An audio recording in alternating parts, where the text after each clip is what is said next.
ಶಿವ ಭಕ್ತರ ಭವತಾಪಹರಣೆ ಕರುಣಿಸೋ ಕಾಯನ್ನ ಶ್ರೀಕಲ್ಪತರುವೆ ಕರುಣಿಸೋ ಕಾಯನ್ನ ಶ್ರೀಕಲ್ಪತರುವೆ. ಮೊಟ್ಟ ಮೊದಲಿಗೆ ಜಗದಾದಿ ಜಗದ್ಗುರು ಪಂಚಾಚಾರ್ಯರನ್ನು ಧ್ಯಾನಿಸಿ ಕರ್ತೃ ಸಮಾಧಿಯಲ್ಲಿ ಸದಾ ಜಾಗೃತನಾಗಿ ನಿತ್ಯ ಭಕ್ತಿಯಿಂದ ಬಂದ ಭಕ್ತರನ್ನು ಪಡೆಯುವ ಕರುಣಾಸಾಗರ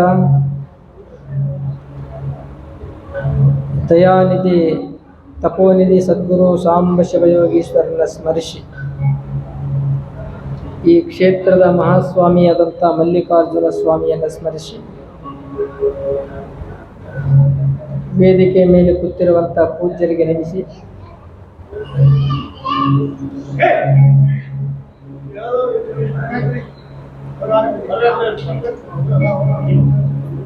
ಸಂಗೀತ ರಸದೌತಣವನ್ನು ನೀಡಲು ಬಂದಂಥ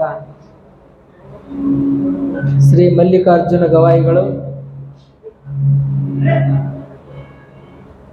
ಶ್ರೀಮತಿ ಈರಮ್ಮ ಗುರುಸ್ವಾಮಿ ಮಠರವರು, ತಬಲಾಜಿಯವರು, ದೇವಸ್ಥಾನ ಸಮಿತಿಯವರು, ನಂದೀಶ್ವರ ಮೊದಲು ಮಾಡಿ ಸಮಸ್ತ ಸದ್ಭಕ್ತ ಶಿರೋಮಣಿಗಳೇ, ನಿಮ್ಮೆಲ್ಲರಿಗೂ ಸದ್ಗುರು ಸಾಂಬ ಶಿವಯೋಗೀಶ್ವರರು ಸದ್ಬುದ್ಧಿ ಸನ್ಮಂಗಲ ಕೊಟ್ಟು ಕಾಪಾಡಲಿ ಅಂತ ಹಾರೈಸಿ ಒಂದು ಮಾತು ಕೇಳ್ರಿ. ಇವಾಗ 1-2 ನಿಮಿಷ ನಾವು ನೀವೆಲ್ಲರೂ ಕೂಡಿ ಶಿವನಾಮ ಸ್ಮರಣೆಯನ್ನು ಮಾಡಬೇಕು. ಇವಾಗ ಎಲ್ಲ ಕಡೆ ಎಲ್ಲರೂ ಹೇಳ್ತಿರ್ತಾರ ಮತ್ತು ಎಲ್ಲರೂ ಕೇಳ್ತಿರ್ತಾರ.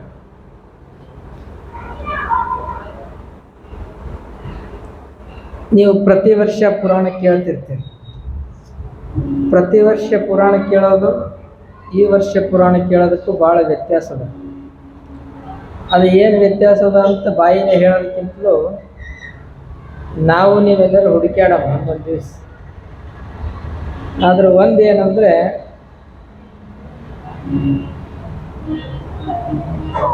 ಇವತ್ತು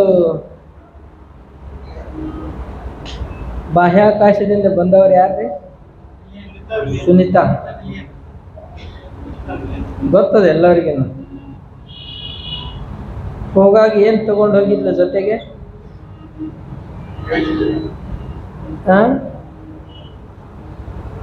ಸಂಗಾಟ ಏನು ಒಯ್ದಿದ್ಲು ಆ ಯಮ್ಮ?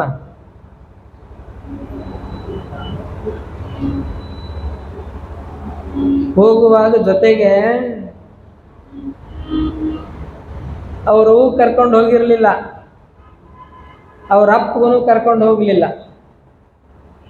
ಊರನವ್ರಿಗೆ ಕೇರಿನವ್ರಿಗೆ ಕರ್ಕೊಂಡು ಹೋಗಿಲ್ಲ. ನೀವು ಮೈ ಕಚ್ಚೋರಿಗೆ ಒಯ್ದಿದ್ಲೇನು? ಯಾರಿಗೆ ಒಯ್ದಿಲ್ಲ.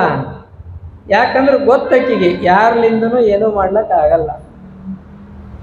ನನಗೆ ಯಾರೇ ರಕ್ಷಣೆ ಮಾಡ್ತಾರೋ ಅಂತಂದ್ರೆ ಯಾರು ಮಾಡಬಹುದು ಅಂದಾಜ? ಅವರಿಗೆ ಕರ್ಕೊಂಡು ಹೋಗ್ಬೇಕು ಅಂಥೇಳಿ ಗಣಪತಿ ವಿಗ್ರಹವನ್ನು ಜೊತೆಗೆ ತಗೊಂಡು ಹೋಗಿದ್ಲು. ಗೊತ್ತದಲ್ಲ ನಿಮಗೆಲ್ಲ? ಗಣಪತಿ ವಿಘ್ನೇಶ್ವರನ ವಿಗ್ರಹ ತಗೊಂಡು, ಗಣನಾಯಕನ ಮೂರ್ತಿ ತಗೊಂಡು ಅಂತರಿಕ್ಷದಲ್ಲಿ 9 ತಿಂಗಳ ನಿರಂತರ ಓಡಾಡಿ ಸಂಶೋಧನೆಗಳನ್ನು ಮಾಡಿಕೊಂಡು ಮರಳಿ ತಾಯ್ನಾಡಿಗೆ ಬರುವಂಥ ಒಂದು ಪ್ರಸಂಗ.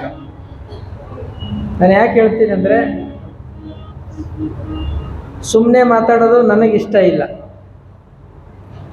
ಏನೇ ಮಾತಾಡ್ತೀವಿ ಅಂತಂದ್ರೆ ಅದು ವೈಜ್ಞಾನಿಕವಾಗಿರಬೇಕು ಮತ್ತು ಪ್ರಾಕ್ಟಿಕಲ್ ಆಗಿರಬೇಕು. ಅಂಥದ್ದನ್ನು ಮಾತ್ರ ಹೇಳುವಂಥದ್ದು ನಮ್ಮದೊಂದು ಅಭ್ಯಾಸ. ಇವತ್ತು ನಮ್ಮ 2 ಕೈಗಳು ತಗೊಂಡು ಕೈಲಿಂದ ಟಾಳಿ ಬಿಡ್ಕೊಂಡು 1-2 ನಿಮಿಷ ನಾವು ದೇವರ ಧ್ಯಾನವನ್ನು ಮಾಡಿದ್ವಿ ಅಂತಂದ್ರೆ ಏನಾಗ್ತದೆ? ನಮ್ಮ ದೇಹದಲ್ಲಿರುವಂಥ ಸಮಸ್ತ 72,000 ನಾಡಿಗಳೇನವಲ್ಲ ಎಲ್ಲವಷ್ಟು ಜಾಗ್ರ ಆಗಿಬಿಡ್ತಾವೆ ಮತ್ತು ಆರೋಗ್ಯ ಸದೃಢವಾಗಿಬಿಡ್ತವೆ. ಮನಸ್ಸಿಗೆ ಶಾಂತಿ ಮತ್ತು ನೆಮ್ಮದಿ ಸಿಗ್ತದೆ. ಇದು ಹ್ಯಾಂಗೆ ಸಿಗ್ತದ ಅಂತ ನೀವು ಏನಾದ್ರೆ ಕ್ವಶನ್ಗಳು ಕೇಳೋವಿದ್ದು ಅಂದರೆ ನೀವು 100 ಕ್ವಶನ್ಗಳು ತೊಗೋರಿ, ಒಂದು ಚಿಟ್ಟಿದಾಗ ಬರೆದು ಕೊಡ್ರಿ, ನಾಳೆ ನಾಡ್ದು ಹೇಳ್ಕೊಂತ ಹೋಗೋದು. ಇದು ಇಷ್ಟೇ ಸಂಬಂಧಪಟ್ಟಿದ್ದಲ್ಲ, ಮತ್ತೆ ನಿಮಗೇನು ಕೇಳೋದಿದ್ದನ್ನು ಕೇಳ್ರಿ. ಪರಂತು ಈ ಪುರಾಣದ ಮೂಲಕವಾಗಿ ನಿಮಗೂ ನಮಗೂ ಈ ನಾಡಿಗೆ, ಹೆಣ್ಮಕ್ಕಳಿಗೆ, ಗಂಡು ಮಕ್ಕಳಿಗೆ, ಮಕ್ಕಳಿಗೆ, ಯುವಕರಿಗೆ, ಪ್ರತಿಯೊಬ್ಬರಿಗೂ ಒಳ್ಳೆಯದಾಗಬೇಕು. ಆ ಒಂದು ಮಹಾನ್ ಉದ್ದೇಶ ಇಟ್ಟುಕೊಂಡು ಇವತ್ತು ಅನೇಕ ಭಕ್ತಾದಿಗಳು JR ನಗರದವರಾಗಲಿ, ಕೈಲಾಸ್ ನಗರದವರಾಗಲಿ, ವಿಶ್ವರಾಧ್ಯ ಕಾಲನಿಯವರಾಗಲಿ, ಇನ್ನುಳಿದಂಥ ಪಕ್ಕದ ಎಲ್ಲ ಅಲ್ಲದೇ ಇವತ್ತು ನಮ್ಮ ಸಾಂಬ ಶಿವಯೋಗೀಶ್ವರ ಮಠದ ಭಕ್ತರು ನರೋಣ, ಬೆಳಂಗಿ, ಕಲಬುರಗಿ, ಇನ್ನೂ ಅನೇಕ ಕಡೆಯಿಂದ ಬಂದಿದ್ದಾರೆ. ಆ ಎಲ್ಲರಿಗೂ ನಿಮ್ಮೆಲ್ಲರಿಗೂ ಸಾಂಬ ಶಿವಯೋಗಿ ಸದ್ಬುದ್ಧಿ ಸನ್ಮಂಗಲ ಕೊಡಲಿ ಅಂತ ಹೇಳಿ ನಮ್ಮ ಕೈಗಳು ತಗೊಂಡು ಜೋಡಿಸಿ ಚಪ್ಪಳಿಗೆ ಬಿಡ್ಕೊಂಡು ಒಂದು ಸರ್ತಿ ನಾವು ಧ್ಯಾನ ಮಾಡಿದ್ದೀವಿ ಅಂತಂದರೆ, ನೀವು ಧ್ಯಾನ ಮಾಡೋದಕ್ಕಿಂತ ಮುಂಚೆ ಈಗ ಹೆಂಗಿದ್ದೀರಿ ನೆನ್ಪು ಮಾಡ್ಕೋರಿ. ಇದಾದಮೇಲೆ ಹೆಂಗೆ ಚೇಂಜ್ ಅನ್ನಿಸ್ತದ ಎಲ್ಲ ನೋಡ್ಕೋರಿ. ಕಣ್ಣು ಮುಚ್ಚಿಕೊಂಡು ಮಾಡ್ಬೇಕು ಭಜನೆಯ ಚಾಲು ಮಾಡಿ.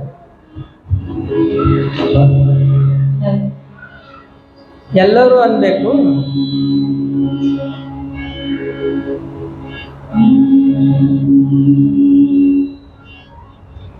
ಸಾಂಬ ಶಿವ ಸಾಂಬ ಸದಾ ಶಿವ ಸಾಂಬ ಸದಾ